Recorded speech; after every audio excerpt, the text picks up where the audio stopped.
There's a huge amount of pressure on medical professionals to create a vaccine to make sure the virus doesn't come back again. The last thing we want is more sickness, death, and lockdowns if the virus reemerges next year. Already, many states require some form of vaccination in order for children to attend public or private schools.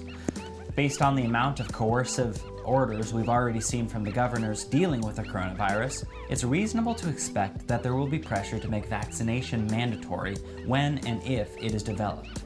This is a pressure we must resist. This is not because vaccinations are bad. Far from it. The invention of vaccines against deadly diseases like polio and smallpox was a major milestone in Western medicine and in human well-being. The question is not whether vaccines are good, but whether everything good should be mandatory. It's hard to think of a more fundamental freedom than the right to do what you want with your own body. Some would even say it's the only right, underpinning all the others. The right to bodily autonomy is what underlies freedom of speech, as well as what makes crimes like rape, murder, and slavery so abominable. If we can be said to own anything, then surely we own ourselves. Mandatory vaccination violates this right in the most transgressive way.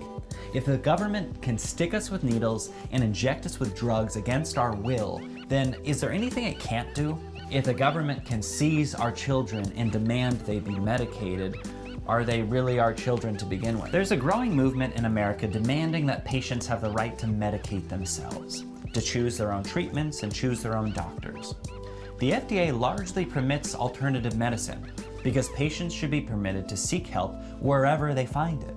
All but a handful of states have at least partially legalized medical cannabis, as its health benefits become more widely recognized. But the right to self-medicate has a flip side.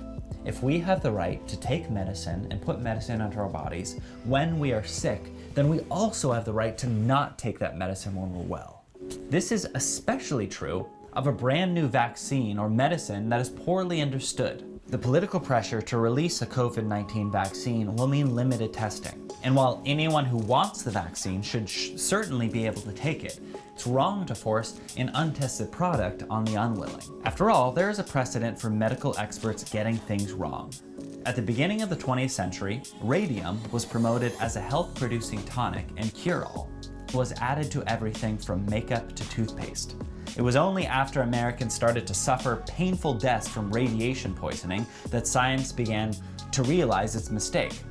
Through the 1950s, medical doctors were recommending various cigarette brands as not only safe, but also good for the lungs. A little later, thalidomide, the drug responsible for a large number of safety regulations today, was prescribed as safe for pregnant women with tragic consequences. Just imagine the disaster that would have happened if such practices were made mandatory for our own good.